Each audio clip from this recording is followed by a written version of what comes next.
Welcome back to Sunrise Daily. We'll continue our focus on the policy as announced by the CBN. We're joined now by Mr. Henry Boyo, who is an economist. Thank you for coming this morning, sir. My pleasure. Well, looking at this policy, many predicate the fact that, as they see, closed at 282 Naira, some say 285 Naira per dollar. They then think, look, this is not a bad policy after all. Do you share the same view? It's not a bad policy?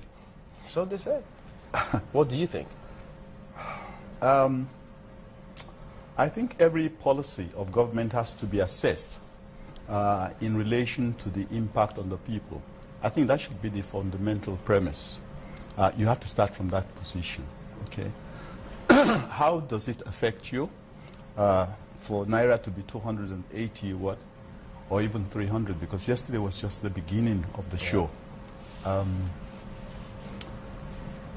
The impact of a devaluation of the extent of 280, 300, which is speculated to be where it's possibly going to land temporarily before it spikes again, has certain implications which must worry all of us. These implications are such that if we are not careful, we presently rank amongst the poorest nations in the world, but we'll probably end up as the poorest nation in the world. A devaluation that ensures that, put it this way, first, what is the objective? What are we looking for? But interestingly, you say this is a devaluation. Some call it CBN floating the Naira, but you wrote saying this is 50% devaluation. I think you are just playing with words. If you have a situation where you have to pay 50% more, whether they say it's floating or it's flying or it's stinging, the impact is still the same, okay? So the impact on you and me and Nigeria as a country must be recognized.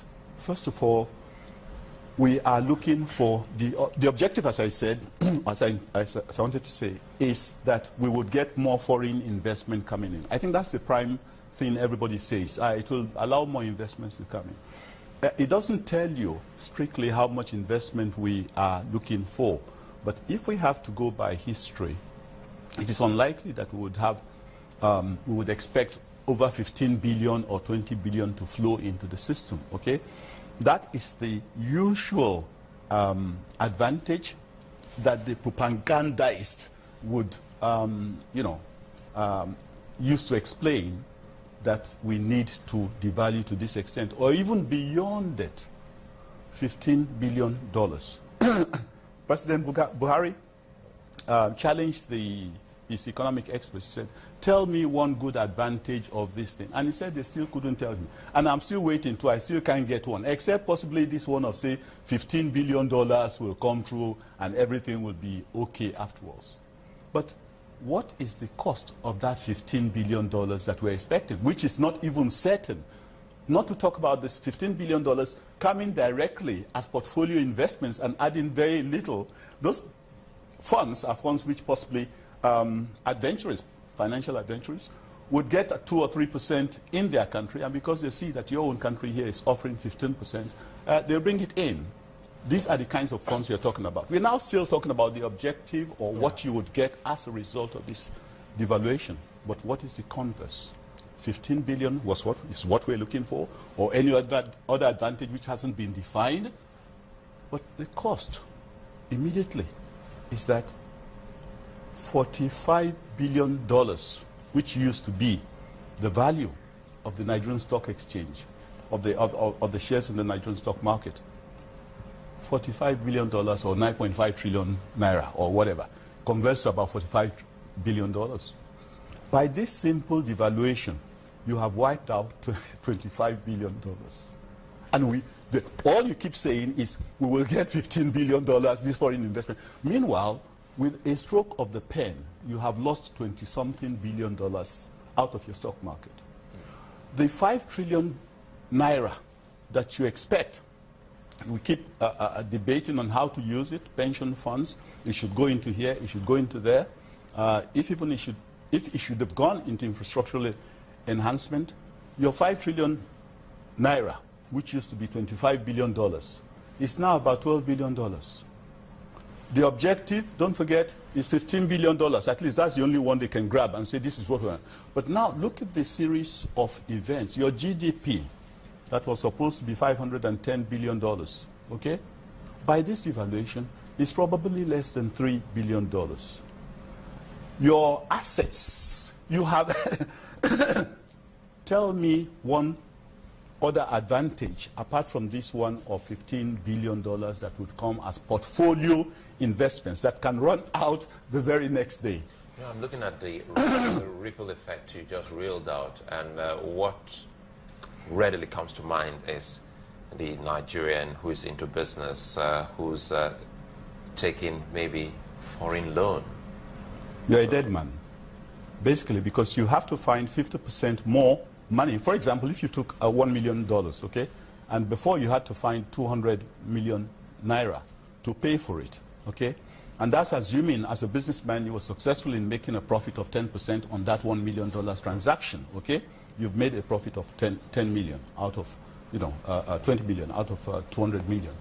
Now, with this devaluation, you have lost your 20 million profit, and you need to go look for 80 million Naira in order to be able to settle the same bill.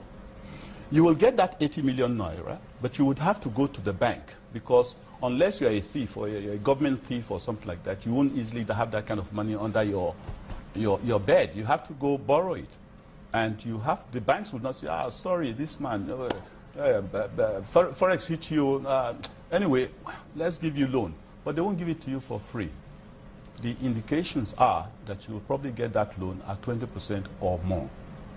So you are hit on both sides. A similar thing happened during the time of Naira Fund. A lot of people got Naira Fund loans which were dollar denominated at that time.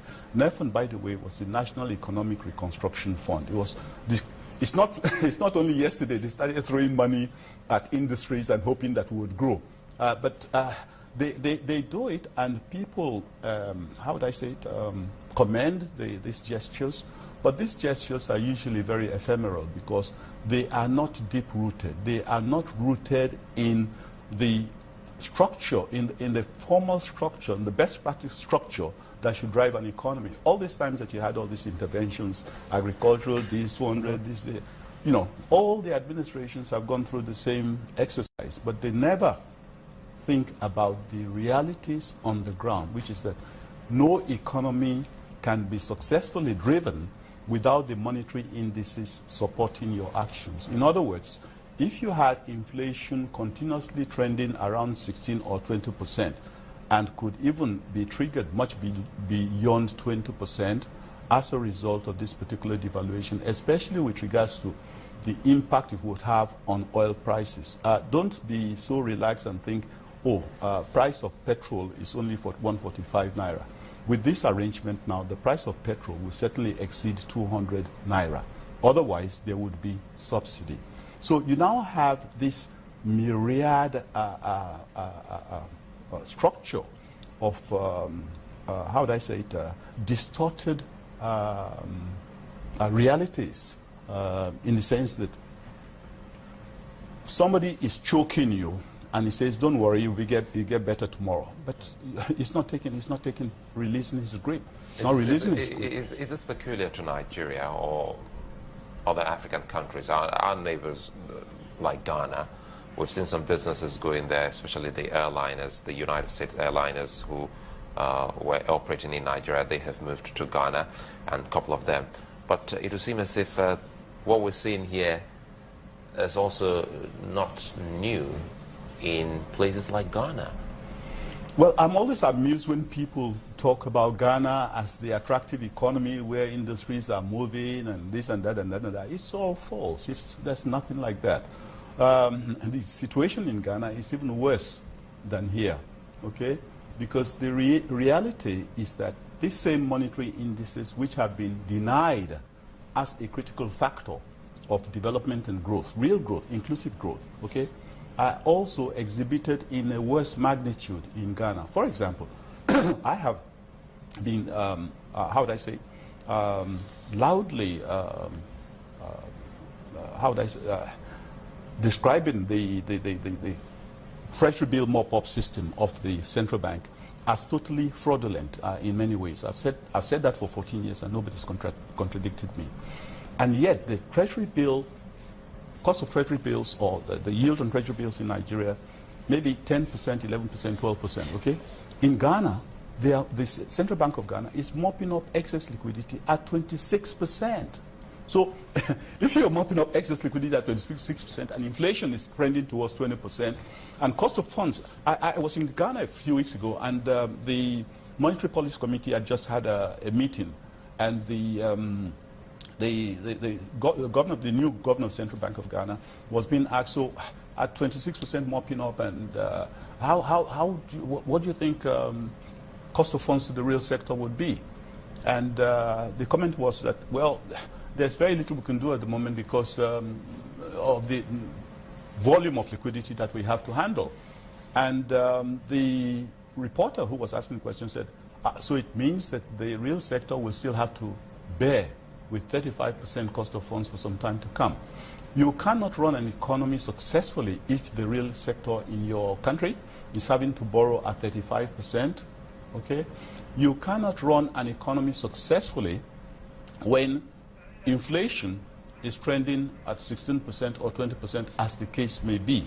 Because at 20%, what you find is that consumer demand would contract. Okay?